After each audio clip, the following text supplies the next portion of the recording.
بسم اللہ الرحمن الرحیم۔ السلام علیکم ورحمۃ اللہ وبرکاتہ۔ آج میں آپ کو وضو کرنے کا جو سنت طریقہ ہے اس کا پریکٹیکل کر کے دکھاؤں گا کہ کس طرح وضو کیا جاتا ہے سنت کے مطابق۔ اس لیے دیکھیں، طہارت یہ نماز کے لیے شرط ہے، ضروری ہے۔ اگر آپ کا وضو صحیح نہیں ہوگا، آپ کا وضو کامل نہیں ہوگا تو آپ کی نماز صحیح نہیں ہوگی، آپ کی نماز کامل نہیں ہوگی۔ اس لیے بحیثیت مسلمان ہم سب کو چاہیے کہ ہم نماز کے مسائل اور طہارت کے مسائل لازمی سیکھیں۔ وضو کرتے ہوئے اگر آپ کوئی غلطی کرتے ہیں تو اپنی غلطیوں کو درست کیجئے۔ دیکھیں، سب سے پہلے تو میں آپ کو وضو کی فضیلت بتا دوں۔ وضو ایک انتہائی مجرب عمل ہے۔ وضو جب ہم کرتے ہیں، چاہے وہ نماز کے لیے ہو، چاہے وہ قرآن کی تلاوت کے لیے ہو، تو جب ہم ہاتھ دھوتے ہیں تو ہمارے ہاتھوں کے گناہ جھڑ جاتے ہیں، کلی کرتے ہیں منہ کے گناہ جھڑ جاتے ہیں، ناک میں پانی ڈالتے ہیں ناک کے گناہ جھڑ جاتے ہیں، منہ دھوتے ہیں تو منہ کے گناہ جھڑ جاتے ہیں، آنکھوں کے گناہ جھڑ جاتے ہیں، ہاتھ دھوتے ہیں تو ہاتھوں کے گناہ، سر کا مسح کرتے ہیں تو سر کے گناہ، پاؤں دھوتے ہیں تو پاؤں کے گناہ۔ تو بڑا ہی ایک مجرب عمل ہے وضو کرنا۔ کوشش کریں ہر وقت باوضو رہیں۔ باوضو رہنے کے بے شمار فضائل ہیں۔ تو آئیے میں آپ کو وضو کرنے کا پریکٹیکل طریقہ بتاتا ہوں۔ سب سے پہلے جب بھی آپ دیکھیں وضو کرنے کا ارادہ کریں تو نیت کریں۔ نیت کرنا یہ مستحب عمل ہے۔ اگر آپ نیت کریں گے تو آپ کو نیت کا ثواب حاصل ہوگا۔ وضو کرنے سے پہلے کچھ دعائیں ہیں، پڑھنے سے بہت زیادہ ثواب حاصل ہوتا ہے۔ سب سے پہلے جب بھی آپ وضو شروع کریں تو بسم اللہ شریف پڑھیں، بسم اللہ الرحمن الرحیم پڑھیں۔ نبی پاک صلی اللہ تعالی علیہ وسلم نے ارشاد فرمایا کہ بندہ جب وضو کرتا ہے اور شروع میں بسم اللہ شریف پڑھ لے تو اس کا سارا بدن جو ہے وہ پاک ہو جاتا ہے، اور اگر بسم اللہ نہیں پڑھتا تو اتنا ہی بدن پاک ہوگا جتنے پر سے پانی جو ہے وہ گزرا ہے۔ اس کے بعد ایک اور دعا وضو کی ہے، بسم اللہ والحمد للہ۔ اس کے پڑھنے کا بھی بہت زیادہ ثواب ہے۔ مبارکہ کا مفہوم ہے کہ جو بندہ وضو کرنے سے پہلے اس دعا کو پڑھ لیتا ہے، بسم اللہ والحمد للہ، تو جب تک وہ وضو کے ساتھ رہے گا فرشتے اس کے نامہ اعمال میں نیکیاں لکھتے رہیں گے۔ تو ہمیں چاہیے ہم وضو سے پہلے ان مختصر دعاؤں کا اہتمام ضرور کریں۔ وضو شروع کریں، سب سے پہلے جب آپ نل کھولیں تو اس چیز کا خاص طور پر خیال رکھیں کہ پانی کا ضیاع نہ ہو۔ اس کے بعد بسم اللہ شریف پڑھ کر سب سے پہلے آپ نے اپنے دونوں ہاتھوں کو جو ہے وہ گھٹوں تک دھونا ہے، انگلیوں کا جو ہے وہ خلال کر لینا ہے۔ 3 دفعہ آپ نے اپنے دونوں ہاتھوں کو گھٹوں سمیت دھونا ہے۔ گھٹوں سمیت دونوں ہاتھوں کو دھونے کے بعد مسواک کرنا چاہیے۔ سنت مبارکہ ہے، مسواک کی بہت زیادہ فضیلت ہے۔ مسواک کیا جائے اس وضو کے ساتھ جو نماز پڑھی جائے وہ دوسری نمازوں کی بنسبت اس نماز کا 70 گنا ثواب بڑھ جاتا ہے، اور مسواک انسان کو 70 بیماریوں سے بچاتی ہے۔ تو کوشش کرنی ہے ہر وضو میں مسواک جو ہے وہ کوشش کریں، ضرور کریں۔ مسواک اس طرح پکڑنا ہے، یہ سنت طریقہ ہے مسواک پکڑنا۔ آپ نے مسواک کرنی ہے، مسواک کو جو ہے وہ تر کرنے کے بعد دانتوں کے اوپر نیچے دائیں بائیں کم سے کم 3 دفعہ مسواک کریں، اور دانتوں کی لمبائی میں مسواک نہیں کرنی، دانتوں کی چوڑائی میں مسواک کرنی ہے۔ مسواک کرنے کے بعد اس کو دھو کر جو ہے وہ رکھ دیا جائے۔ 3 دفعہ کلی کرنی ہے۔ اچھا، یہاں پر یہ خیال رکھیے گا، دائیں ہاتھ سے کلی کرنی ہے، بائیں ہاتھ سے کلی نہیں کرنی ہے۔ جب آپ کلی کر چکے ہیں، مسواک نہیں ہے، تو دائیں ہاتھ کی شہادت کی انگلی سے اپنے دانت صاف کرنے ہیں۔ اس کے بعد پھر آپ نے ناک میں پانی چڑھانا ہے، اور دائیں ہاتھ سے ناک میں پانی چڑھانا ہے۔ بائیں ہاتھ کی چھوٹی انگلی سے اپنا ناک صاف کریں۔ یہاں پر بھی لوگ جو ہے وہ غلطی کر جاتے ہیں، بائیں ہاتھ سے پانی چڑھاتے ہیں بعض لوگ، اور بائیں ہاتھ کی چھوٹی انگلی سے ناک صاف کرتے ہیں۔ دائیں ہاتھ سے پانی چڑھانا ہے اور بائیں ہاتھ کی چھوٹی انگلی سے ناک صاف کرنا ہے۔ اس کے بعد جو وضو کا پہلا فرض ہے، چہرہ دھونا، ہم نے منہ دھونا ہے۔ چہرہ کس طرح دھونا ہے؟ یہ پیشانی کے بالوں سے لے کر جہاں سے بال شروع ہو رہے ہیں ٹھوڑی کے نیچے تک، ایک کان کی لو سے دوسرے کان کی لو تک، یہ جو منہ کا ظاہری حصہ ہے اس سارے حصے کا دھونا وضو میں کیا ہے؟ فرض ہے۔ یہ دیکھیے اس طرح آپ نے منہ دھونا ہے۔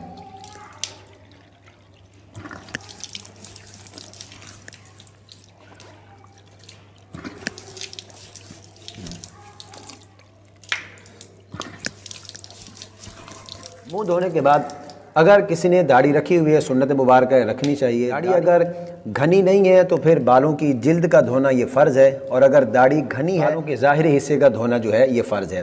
داڑھی کا پھر اس وقت ہم نے خلال کرنا ہے۔ اچھا، خلال کرنے کا جو سنت طریقہ ہے، بہت سارے لوگ غلط طریقے سے خلال کرتے ہیں، اس طرح خلال کر رہے ہوتے ہیں، اور کچھ جو ہے وہ اس طرح خلال کر رہے ہوتے ہیں۔ یہ خلاف سنت طریقہ۔ سنت طریقہ یہ ہے خلال کرنے کا کہ ہاتھوں کو ترک کرنے کے بعد ہم نے داڑھی کا خلال اس طرح کرنا ہے، یہ اس طرح سے اپنے ہاتھ جو ہے وہ ایک ہی دفعہ ہم نے داڑھی کا خلال کر لینا ہے۔ اس کے بعد جو وضو کا دوسرا فرض ہے، ہم نے دونوں ہاتھوں کو کوہنیوں سمیت دھونا ہے۔ دھوتے ہوئے اس بات کا خیال رکھیں کہ انگلیوں سے شروع کرنا ہے اور کوہنیوں کی طرف لے کر جانا ہے، یہ سنت طریقہ ہے۔ چاہے ہم اس کو چلو میں پانی لے کر اس طرح دھو لیں یا پھر ہم یہاں سے شروع کر کے اس طرح اس کو کوہنی سمیت ہم اپنے دونوں ہاتھ جو ہے وہ دھو لیں۔ تو ہم نے سب سے پہلے دائیں ہاتھ کو کوہنی سمیت دھونا ہے اور اس کے بعد ہم نے پھر بائیں ہاتھ کو جو ہے وہ کوہنی سمیت دھونا ہے، اور ہاتھ دھوتے ہوئے اس بات کا خیال رکھیں کہ اپنی کوہنی کو جو ہے وہ اچھے طریقے سے مل لیا جائے۔ اچھا، کچھ لوگ کیا کرتے ہیں، اس طرح ہاتھ دھونے کے بعد پھر بھی وہ سمجھتے ہیں شاید اس طرح کرنا ضروری ہے، وہ پھر پانی لے کر اس طرح کر رہے ہوتے ہیں، تو یہ اسراف ہے، پانی کا ضیاع ہے، اس طرح نہیں کرنا چاہیے۔ اب اس کے بعد ہم نے وضو کا تیسرا فرض ادا کرنا ہے، جو کہ ہے سر کا مسح کرنا۔ دیکھیں، چوتھائی سر کا مسح کرنا یہ فرض ہے، لیکن ہم سنت پر عمل کریں گے تاکہ ہمیں زیادہ سے زیادہ اس کا ثواب حاصل ہو سکے۔ مسح کرنے کا سنت طریقہ ہے وہ میں آپ کو بتانے جا رہا ہوں، اس کو بڑی جو ہے وہ غور کے ساتھ دیکھیے گا اور کوشش کریں سنت کے مطابق مسح کریں تاکہ ہمیں زیادہ سے زیادہ اس کا ثواب حاصل ہو سکے۔ اچھا، کچھ لوگوں کو میں نے دیکھا ہے وہ کس طرح سر کا مسح کرتے ہیں، پہلے ہاتھوں کو تر کر لیتے ہیں اور اس کے بعد پھر ٹوپی وغیرہ پہنی ہے جو کچھ پہنی ہے وہ ٹوپی اتارتے ہیں۔ اب مسح ایک ہی دفعہ کرنا ہے، ایک ہی دفعہ ہاتھوں کو استعمال کرنا ہے۔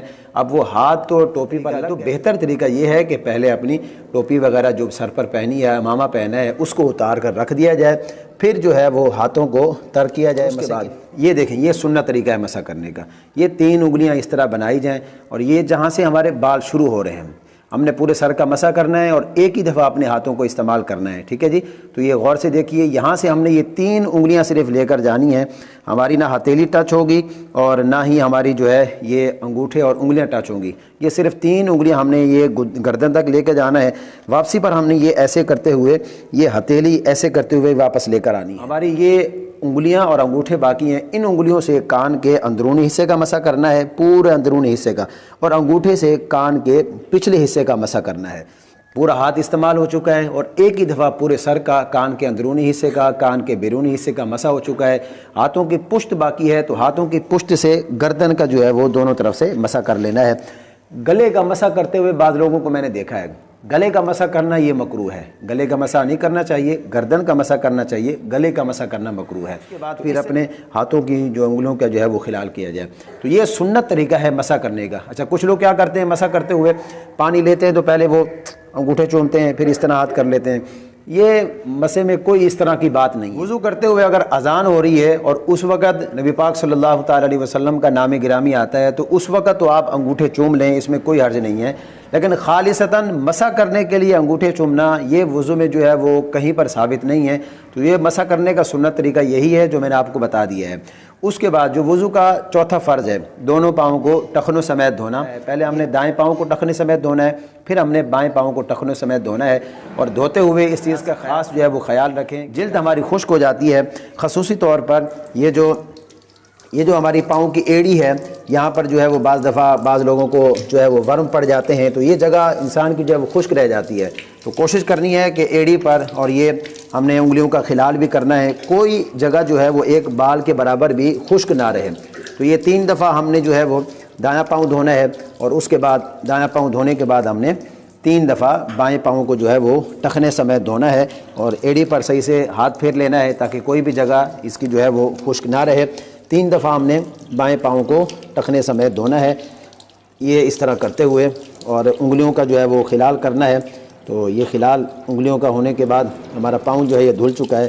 اب الحمدللہ ہمارا سنت کے مطابق جو ہے وہ وضو ہو چکا ہے، اور اس کے بعد پھر اپنے اعضائے وضو کو جو ہے وہ اپنے ہاتھوں کے ساتھ وضو خانے کے اندر ہی پہنچ لیا جائے۔ بعض لوگ کیا کرتے ہیں، مسجد میں جا کر اپنے اعضائے وضو کو پہنچ رہے ہوتے ہیں، اس سے کیا ہوتا ہے، وضو کا پانی جو ان کے اعضاء پر لگا ہوتا ہے وہ مسجد میں گرتا ہے، تو اس طرح نہیں کرنا چاہیے۔ اپنے اعضائے وضو کو وضو خانے کے اندر ہی صاف کر کے جانا چاہیے تاکہ مسجد میں کوئی چھینٹے وغیرہ نہ پڑیں۔ یہ الحمدللہ ہمارا وضو کرنے کا سنت طریقہ ہے۔ الحمدللہ یہ سنت کے مطابق وضو کرنے کا پریکٹیکل طریقہ تھا۔ وضو کے بعد اور وضو کے درمیان چند ایک دعائیں پڑھی جاتی ہیں جو کہ انتہائی فائدہ مند ہیں۔ ایک دعا وضو کے درمیان پڑھی جاتی ہے جو کہ انتہائی مجرب عمل ہے، اللہم اغفر لی ذنبی ووسع لی فی داری وبارک لی فی رزقی، اے اللہ میری مغفرت فرما، مجھے بخش دے اور میرے گھر میں وسعت عطا فرما اور میرے رزق میں بھی برکتیں عطا فرما۔ یہ وضو کے درمیان دعا پڑھی جاتی ہے جو کہ انتہائی مجرب عمل ہے، اس دعا کو پڑھنے کا اہتمام ضرور کیا جائے۔ حدیث مبارکہ کا مفہوم ہے کہ جو بندہ وضو کرنے کے بعد آسمان کی طرف دیکھتے ہوئے شہادت کی انگلی اٹھا کر یہ کلمہ پڑھتا ہے اشہد ان لا الہ الا اللہ وحدہ لا شریک لہ واشہد ان محمدا عبدہ ورسولہ، یہ دعا یہ کلمہ پڑھ لیتا ہے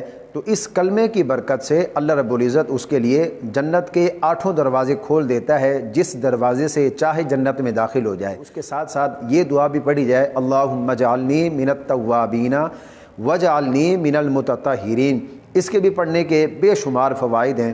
اور سورۃ القدر کے بارے میں بھی آتا ہے کہ وضو کے بعد اگر اس کو پڑھا جائے تو اس کے بھی بہت زیادہ فائدے ہیں۔ ایک دفعہ پڑھے وہ صدیقین میں سے ہے، جو 2 دفعہ پڑھے تو وہ شہداء میں سے ہے، اور جو 3 مرتبہ پڑھے تو اللہ عز و جل کل بروز محشر ایسے شخص کو اپنے انبیاء کا ساتھ عطا فرمائے گا۔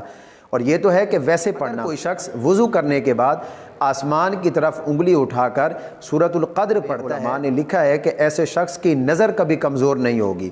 تو یہ وضو کے درمیان اور وضو کے بعد کی چند دعائیں ہیں، اور مختصر سی دعائیں ہیں، لیکن ان کے فوائد اور ان کی برکات بہت زیادہ ہیں۔ ہمیں ان دعاؤں کا اہتمام ضرور کرنا چاہیے، کوشش کریں ان دعاؤں کا اہتمام بھی کریں اور وضو کو سنت کے مطابق کریں تاکہ ہماری طہارت مکمل ہو سکے اور اس کے بعد ہماری ہر عبادت صحیح ہو سکے۔ اللہ رب العزت ہم سب کو عمل کی توفیق عطا فرمائے۔